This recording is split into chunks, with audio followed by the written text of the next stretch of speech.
Hello दोस्तों, knowledge space में आप लोगों का स्वागत है। आज की इस वीडियो में 10th स्टैंडर्ड साइंस का 8th चैप्टर मेटलर्जी का 4th पार्ट कवर करने वाला हूं। इसके प्रीवियस के 3 पार्ट मैंने ऑलरेडी यूट्यूब पर अपलोड कर दिया है। अगर आप लोगों ने उसे अभी तक नहीं देखा है तो मैं डिस्क्रिप्शन में उसका लिंक ऐड कर देता हूं, वहां से जाकर आप लोग देख सकते हो, जिससे कि आज का वीडियो आप लोग को प्रॉपर समझ में आ जाए। तो आज के इस वीडियो में मैं मेटलर्जी कॉन्सेप्ट को एक्सप्लेन किया हूँ कि मेटलर्जी क्या होता है। मेटलर्जी मतलब क्या होता है कि जो भी मेटल है उसको एक्सट्रैक्ट करना। एक्सट्रैक्ट कर लेना मीन्स जैसे कि हमको पता है कि मेटल कहाँ से निकाला जाता है, जमीन के अंदर से। तो जमीन के अंदर से अगर कोई मेटल निकाला जा रहा है तो इसमें बहुत सारे सॉइल होंगे, सॉइल के पार्टिकल होंगे, ऐसे लगे रहेंगे। कुछ सैंड के पार्टिकल होंगे और कुछ रॉक के पार्टिकल होंगे, ऐसे अटैच होंगे। और ये क्या है, मेटल्स है।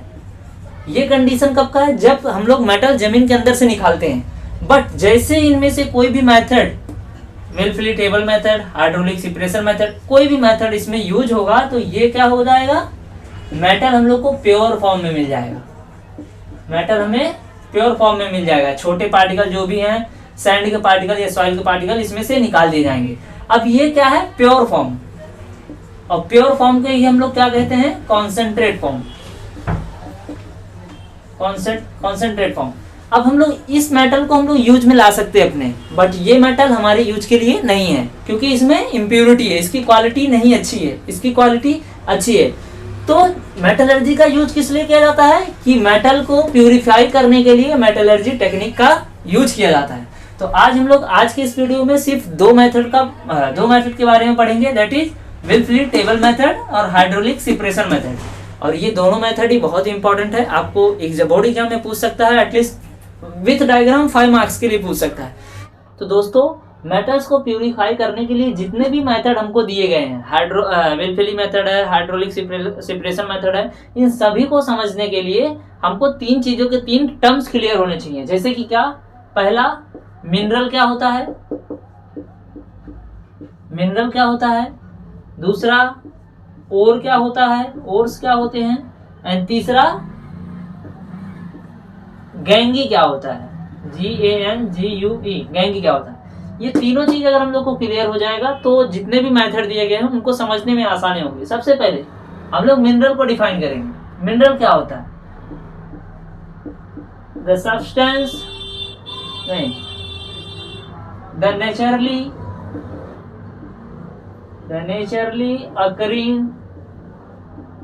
occurring compounds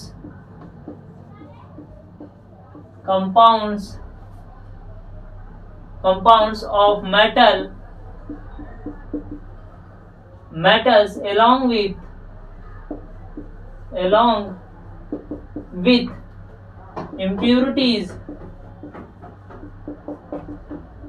impurities is called minerals। Minerals क्या होता है, the naturally occurring compounds of metals along with impurities is called minerals. मतलब नेचर में जो भी चीजें हम लोग मेटल्स के मिलते हैं अलोंग विद इम्प्योरिटीज, मतलब उसमें कुछ ना कुछ impurities like soil, sand, rock, कुछ भी प्रेजेंट हो तो उसे हम लोग मिनरल कहते हैं। अब हम लोग बात करेंगे और किसे कहते हैं, इसको ऊपर लिख लेते हैं, ओर्स किसे कहते हैं। ओर्स क्या होता है, तो हम लोग क्या लिखेंगे ओर्स के लिए, the minerals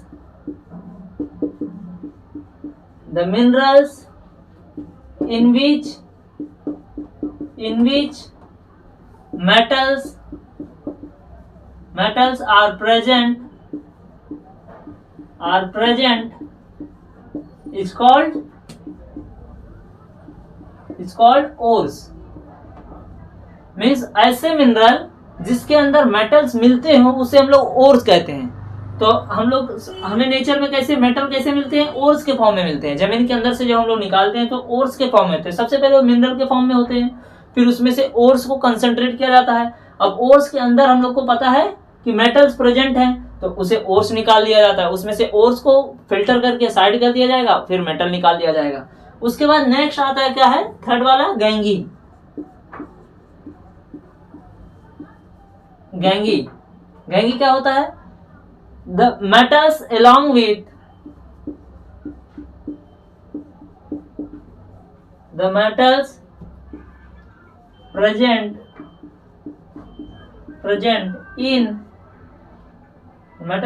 in ores along with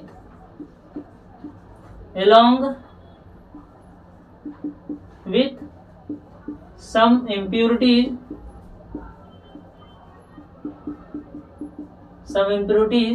and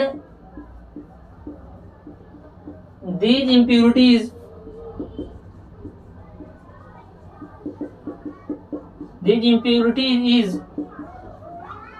is called gangue। सबसे पहले हम लोग देखेंगे मिनरल किसे कहते हैं, मतलब नेचर में वो सब्सटेंस, वो कंपाउंड मेटल का जिसमें इम्प्योरिटी होता है उसे मिनरल कहते हैं।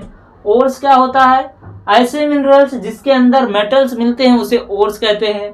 थर्ड गैंगी क्या होता है, the metal present in ores, मतलब ऐसे ओर्स जो मेटल होता है ओर्स के अंदर प्रेजेंट होता है, उसके अंदर कुछ इम्प्योरिटीज होती हैं, क्या लिखा है, along with some impurities and these impurities is called गैंगी।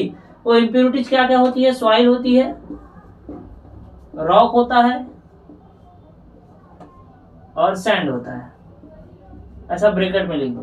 तो ये चीज आई होप आपको ये तीन चीजें अच्छे से क्लियर हो गई हो। इसका डेफिनेशन भी आपको पेपर में लिखने को आ सकता है। अब इसके बाद हम लोग बात करेंगे विल्फुली मेथड का।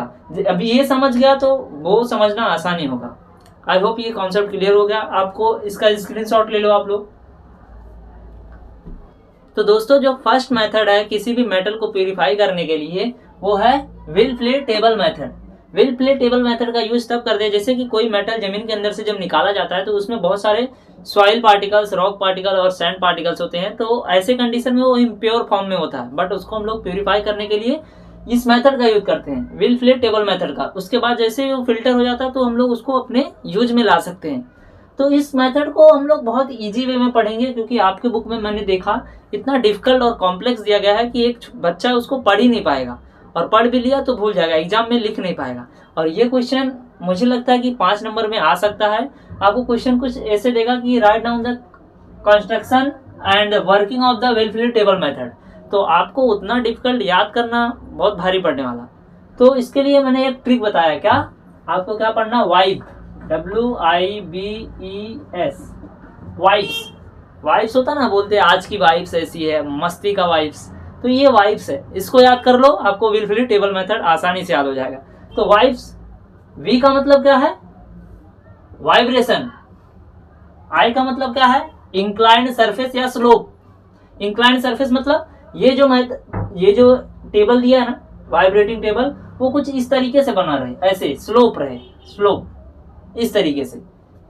सेकंड है बी से बॉल मिल ओर, मतलब जब हम लोग जमीन से निकालते हैं मेटल को तो उसमें बहुत सारी इंप्योरिटी होती है, लेकिन वो छोटे छोटे पार्टिकल में नहीं होता, वो थोड़ा पार्टिकल जो होते हैं बड़े साइज में होते हैं। तो उसको क्या होता है, बॉल मिल में डाला जाता है। बॉल मिल कैसा रहता है, एक ऐसा मिल बना रहता है, ऐसा मिल है, किसी स्टैंड पे लगेगा, इसमें छोटे छोटे से पार्टिकल्स, आयरन के पार्टिकल रहते हैं, लोखंड के पार्टिकल रहते हैं। अब इसमें ही हम लोग उस ओर को ऐसा डाल देंगे, ओर को डालेंगे। अब इसको ऐसा घुमाया जाता है, इसको ऐसे चारों तरफ घुमाया जाता है। अब जब घुमाया जाएगा तो ये जो आयरन के बड़े बड़े सॉलिड रहते हैं, सॉलिड पार्टिकल सर्कल टाइप में, तो वो इस पे ऐसा टकराते हैं आपस में और छोटे छोटे पार्टिकल में कन्वर्ट हो जाते हैं। तो जो भी पाउडर है वो छोटे फाइन पाउडर में चेंज हो जाता है। उसके बाद है ई से क्या है, इफ्लुएंट फ्लो। इफ्लुएंट फ्लो मतलब पानी की, इसमें पानी डाला जाता है। Stream of water, stream of water किस लिए रहता है, जो भी मिट्टी है और जो भी कम डेंसिटी की चीजें हैं वो जल्दी से जो मेटल से निकल के बाहर चली जाएं। और जो थर्ड है लास्ट में सिपरेशन, तो जैसे ही पानी का फ्लो होगा, जो मेटल्स होगा, जो वजन होगा वो नीचे बैठ जाएगा, और जो कि हल्की चीजें होगी वो पानी के साथ बाहर चली जाएगी। तो अभी तो ये सिंपल मैंने बताया, अभी इसको याद कर लो। वाइब्स याद रहेगा तो आपको याद रहेगा, वाइब्स में वाइब्रेशन आता है, इंक्लाइंड सरफेस आता है, बॉल मिल आता है, इफ्लुएंट फ्लो आता है और सिपरेशन लास्ट में आता है। तो देखते हैं, जैसे कि आपका ये है मशीन, तो ये सीट है, यहाँ पर हम लोग का जो बॉल मिल से जो छोटे छोटे पार्टिकल, मान लो यहाँ छोटे छोटे पार्टिकल किया, उसके बाद यहाँ से ये पाउडर इस पे डाला जाता है, ये जो भी टेबल दिया गया ना इस पे डाला जाता है। उसके बाद यहाँ से ये हमेशा फिर यहाँ से कन्वर्ट होके इस पे आता है, और ये चीज हमेशा वाइब्रेट होती रहती है, ऐसे ऐसे वाइब्रेट होता है। जैसे मम्मी वो घर पे चावल में से मिट्टी कैसे अलग करती है, उसी तरीके से ये ऐसे ऐसे हिलते रहता है, वाइब्रेट होते रहता है। तो जैसे इस पे आएगा वाइब्रेट होते रहेगा, और इसमें छोटे छोटे ऐसे लाइन बनी रहती है, छोटी छोटी लाइन बनी रहती है इस तरीके से। ये लकड़ी का होता है, लकड़ी की लाइन बनी होती है। तो यहाँ पर पाउडर आया, जो छोटे पार्टिकल है वो पाउडर के अंदर चले जाएंगे, बड़े पार्टिकल उसके सरफेस पे होते रहेंगे। बाद में इसमें क्या होता है, पानी का फव्वारा भी आते रहता है इसमें। तो जो छोटे पार्टिकल्स हैं वो यहाँ से बह के इस पे आ जाएंगे, गैंगी इधर आ जाएंगे, गैंगी। और जो कॉन्सेंट्रेट, जो बड़े पार्टिकल, वजन पार्टिकल है, ये इस तरीके से इसे वाइब्रेट होते रहेगा। फिर जो कॉन्सेंट्रेट फॉर्म है, जो प्योर फॉर्म मेटल है, वो यहाँ पर इकट्ठा हो जाएगा। ठीक, तो यहाँ से कॉन्सेंट्रेट पार्टिकल इकट्ठा कर लेंगे, और जो वेस्ट मटेरियल है यहाँ से इसको साइड कर देंगे। चलो देखते हैं एक एक को। वाइब्रेशन, सबसे पहले जो ये प्रिंसिपल है, जो किस पे वर्क करता है, separation is based on the gravitation. Separation is based on the gravitation, मतलब जो छोटे पार्टिकल है वो पानी के साथ बह जाएंगे, उस पर ग्रेविटी कम लगेगी, और जो बड़े पार्टिकल है वो धीरे धीरे धीरे धीरे यहाँ आएंगे आगे की तरफ, क्योंकि ये आगे की तरफ ही मूव होगा ना, ऐसे ऐसे, तो यहाँ पर आगे आएंगे। और जो छोटे पार्टिकल हैं वो पानी के साथ, यहाँ से पानी का फ्लो आएगा, इधर से पानी आ रहा है, इस पे फ्लो होगा, फ्लो होके यहाँ पर आ जाएगा, फिर यहाँ से मिट्टी निकल जाएगी, यहाँ से हमको मेटल मिल जाएगा। तो ये समझा आपको कौन से प्रिंसिपल पे वर्क करता है, ग्रेविटेशन के प्रिंसिपल पे। सेकंड है vibration. Wilfley table uses continuous vibration to separate the metals from ores. Vibration help to separate the particles. Vibration क्या करता है, विल्फली टेबल वाइब्रेशन के प्रिंसिपल पे वर्क करता है। जो भी वाइब्रेशन होता है इसमें से ओर्स अलग होते हैं, मेटल अलग हो जाते हैं। सेकंड है इंक्लाइंड सरफेस, मतलब ऐसा स्लोप बना रहता है, स्लोप। अब जो स्लोप बना रहेगा तो छोटे छोटे जो बड़े पार्टिकल है मेटल के, वो धीरे धीरे आगे आएंगे, और इधर से पानी का फ्लो आएगा तो पानी यहाँ से साइड हो जाएगा, पानी इधर से साइड हो जाएगा। उसके बाद बॉल मिल।